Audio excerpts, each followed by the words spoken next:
Hello, everyone, and welcome to the 8th edition of the European Film Festival in South Africa. Today, we are spotlighting a film from the Ukraine, which is very much a new welcome addition to the festival. We don't normally get films from the Ukraine as part of the festival, so we're very excited about this film. We are talking to the director of Stop Zemlia, roughly translated as Stop the World, if I Googled that correctly. Kateryna Gornostai. Gornostai, is that correct? Welcome, Kateryna. Yep. Welcome, welcome.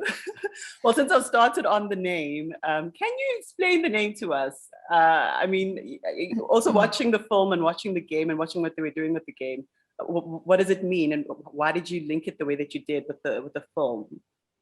The reason we actually leave it like that, I mean, not translate it into English, is because this name appeared like long before the film was there in the script. But but then pandemic started, and the world had stopped actually. And if you translate, you say it correctly. So this is stop the earth or stop the world. It is like literally means that. And I really don't want this connotation of pandemic in this film. So that's why I decided to make it not understandable for most of people. But yeah, in Ukraine, actually, we have the name. It's childish game that is named Stop Zemlia. And this is the thing that shouts a person that is chasing others on a playground when he or she was blinded, like not with blinded eyes. Blindfolded, yeah. Yeah, or closed eyes. So and this person only can hear somebody is running from one point to another point of the playground, and if you hear it, you may shout "Stop Zemlia" and open your eyes. And if this person that you heard is on the ground, it becomes this person that would be chasing others in another round of the game. So this is the game. Okay. You know, as I was watching, and because it's like, I wonder what it means, wonder what it means. And then when I Googled, and yeah, so Stop the World, I almost felt like the characters also in that moment in their lives where a lot is changing and a lot of choices they need to make. And it's almost like, can everything just stop for a moment? Can I just like, you know what I mean? Can we stop moving a bit? Can I not, like in high school right now and have to make all of these choices? That also kind of came to mind.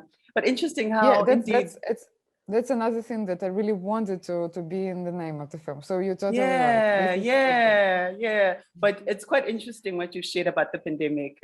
You know, it's affected everyone in very interesting ways. So even the title of your film, I'm just like, wow. So I found a really beautiful review about the film. And this is by Alexandra Hela Nicholas of Women on Film. And she says, Stop Zemlia is an intelligent film about a demographic who are approached by adult filmmakers in ways that miss all of the nuance, fragility, and genuine joy that this film brings to life. And I thought, wow, that's so on point. And it made me want to ask you, what about this moment in adolescence made you want to capture it? Or why did you want to tell the story and tell it in the way that you did? I think the answer into the question why would be like maybe two answers. One is, I don't know why, but this is the maybe stereotypic thing of a debut director. I don't know why. To make a coming of age film. Most people say it, and that's why it's, it's kind of it was the decision that is not like it's, that's you're the first time director and you're doing coming of age film. Yeah, that's kind of a that sounds roundabout right. I must be honest, it sounds roundabout right if I think about my first film. Yeah, but it wasn't my first intention to do that film. First thought it was actually the one-page story, like long time ago, 5 years ago. It was like one-page story about this dancing scene and about this moment in life of a young girl that she's coming out from her comfort zone and try to do something that she's really wants, and she actually is doing it. And when she's doing it, she realizes that she's capable of doing anything in her life, but sometimes some things are connected with other people, so you couldn't decide for them. And that is like a bittersweet moment when you can do anything, but you're sometimes not capable of doing anything because of other people are involved in that situation. And from that moment, it was one of my points in life where I felt in my personal life, when I felt that I was a girl, and then I felt this kind of I don't want to say evolution, but you know, this kind of a thing when you suddenly realize something new about yourself. And it was maybe one of the first really tough moments when I felt it about myself, and that's why I really wanted to make this film about such a situation. But then when we started developing it, and it appeared it's really interesting to tell the story in the feature film, and I started to unpack all the things that I remember from my school. I started talking to all these kids that are now in school to make the story modern, and it appears like the whole really interesting world. And the second, your question, like why I decided to do it like that, in that way. I don't know, because these people, they appear to be my friends now, and really, I I don't know, they having hard times, because while we are teenagers, we're having hard times. That's kind of a law. And actually, not even teenagers now having hard times, because there's such times are in the world right now. And I really want this film to be like maybe like I don't know, like something that would support them and support everybody else who needs support, for example.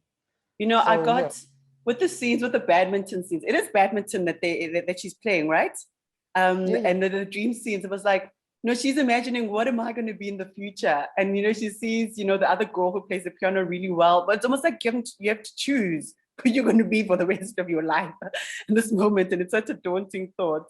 And I thought, wow, okay, wow. So a moment, like a kernel of a moment, exploded into an entire feature film. So I'm very interested in what you did before, because this being your first feature, I was like, what? It's so nuanced. It's so, you did so much work. I was like, you did what? Just even how you went through your casting process. I mean, I don't know if there's a way that you can summarize for us what you did, because I was just like, what? Why? But I was like, must be something that must have prepared you for the film before that, for you to say, okay, cool, I'm doing a feature now, so this is how I'm going to approach it. Can you talk to us a little bit about that? Mm.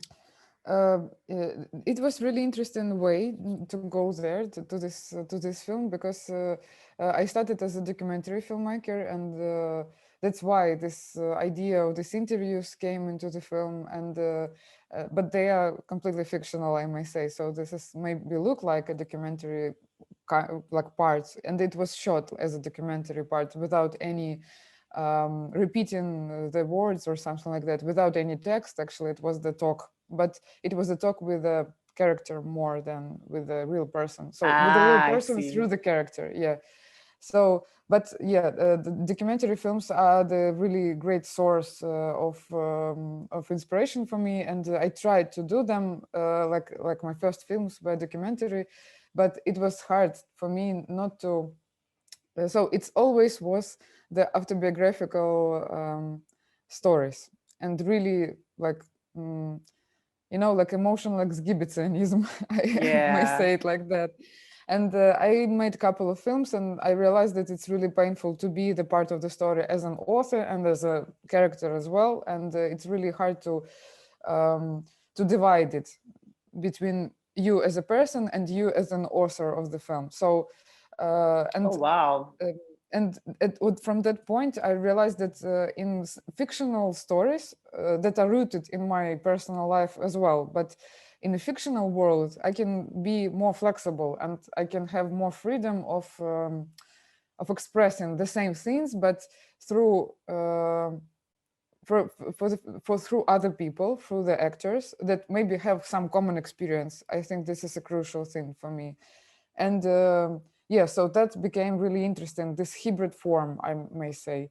like a fiction film that contains a lot of really like simple personal experience of different people, of me, of our actors, of the cameraman, of the set designer, and we are working together on the feature. It was like that. So we working together and placing all these things that we like from our own experience into the set of the film. So yeah, that was kind of, so I'm really interested in that approach when you're doing something together with your crew and together with actors, and when you know when it's clear motivation for us to do it, because it feels almost like organic. It feels like there's an organic process that emerges from it when you guys are all collaborating like that, and you're like, okay, you know what you're doing, let's put it all together and see what happens. But I must say, I think you might have just invented a whole new genre, a new hybrid genre of semi-fictional, semi-documentary. What could it be? Because there were moments when I was like, no. I think her name is Maria Fedoshenko. I was like, was she playing Masha or was she playing Maria? I was like, I don't know, because she was so intense. She was so awkward, so uncomfortable, so beautiful. And just that, even that first shot of her walking down to where the boys were playing. And I was like, you can see she just wants to, she's so like uncomfortable in her skin. And I was like, she was really such a find. She really was. She really, really was. I have one more question for you. It's a very important question. I have to ask you this, Kateryna. Was Sasha the Instagram guy? And I'll tell you why I'm asking. Because right at the end, I was like, no. I was like, Marsha, let it go. It's okay, girl, and whatnot. And then there's a scene, there's a shot, literally, where he goes up against the window and he's looking at that mark. So I was like, why is he looking at the mark if he wasn't the Instagram guy? I'm like, I was like, why? Just be brave, Sasha. Just go out and just tell her the truth. So was Sasha the Instagram guy? Actually, I feel this intention of yours to know the truth, who's behind this Instagram page. But you know, that was my personal decision not to tell it to anybody. Oh, really? I just need a confirmation. I feel like that shot says everything, but I just needed confirmation. I needed to hear, from the director's mouth. But it's okay. It's okay. We really wanted to be suspicious not only on Sasha, to be like, suspicious on different characters of the film, and to feel that it could be Sasha, it could be some other guys or some other person. So actually, I really wanted it to be as a mystery, because the main thing of these scenes for me was, this kind of a feeling that sometimes, sometimes, and especially at that age, you're capable of open up to some other person that you literally haven't seen. And this is really important thing, that you can build some close relationship to the person that you not know. And the most important thing was that they had this connection and they have this closeness with this Instagram account with Masha. But when she started to like opposing him or her, who is like behind this Instagram account, this magic lost. So yeah, that's like the fairy tale scenario, when you the fairy tale ends. When you name it, it's gone. Actually, you're right. Because you're right. It's not about that. It's not about with whom you're texting. It's about what you're feeling when you're texting, and what you're putting there when you're talking to the person with really personal things, and about like abstract things. But we have we had designed the whole conversation between these two accounts, and I really like it. But we hadn't time in the film to place it there, to look through all the text that they have, because they have a lot of text in there, not only this text that we see actually in the film. So we had whole conversation there that was emerging, then it was going on, and then it was like, so yeah, we had a dramaturgy side of that. But yeah, but it kind of alludes to real life, doesn't it? It's like, as soon as our social lives are amazing, everything's perfect in our social lives, and then we come back to real life and it's like, no, not quite. Well, Kateryna, I just want to say congratulations on the film success so far, all the film festivals you are getting into, all the distribution deals, and indeed may many more lie ahead. I really think it's going to do really well in the US market. So I think that's something to look forward to. So yeah, because it's very much the vibe, and it was like spot on. I feel that, yeah, I was like, even just like the feel of it, the tone of it, I was like spot on. So yeah, well, thank you so much again for your time this morning.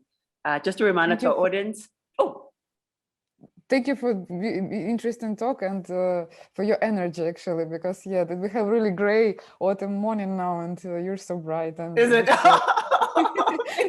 Thank you for the mood. Oh, my pleasure. Oh, my pleasure. Oh, my pleasure. So just a reminder to our audience that we have 17 other films as part of the festival showcase, 13 of which are by female directors, including this one, which is really, really quite interesting and amazing, actually. All our screenings are free of charge and provide a window onto the fresh and new going-ons in the film industries in their respective countries. My name is Yolanda Mogatusi, and I will see you at the next one.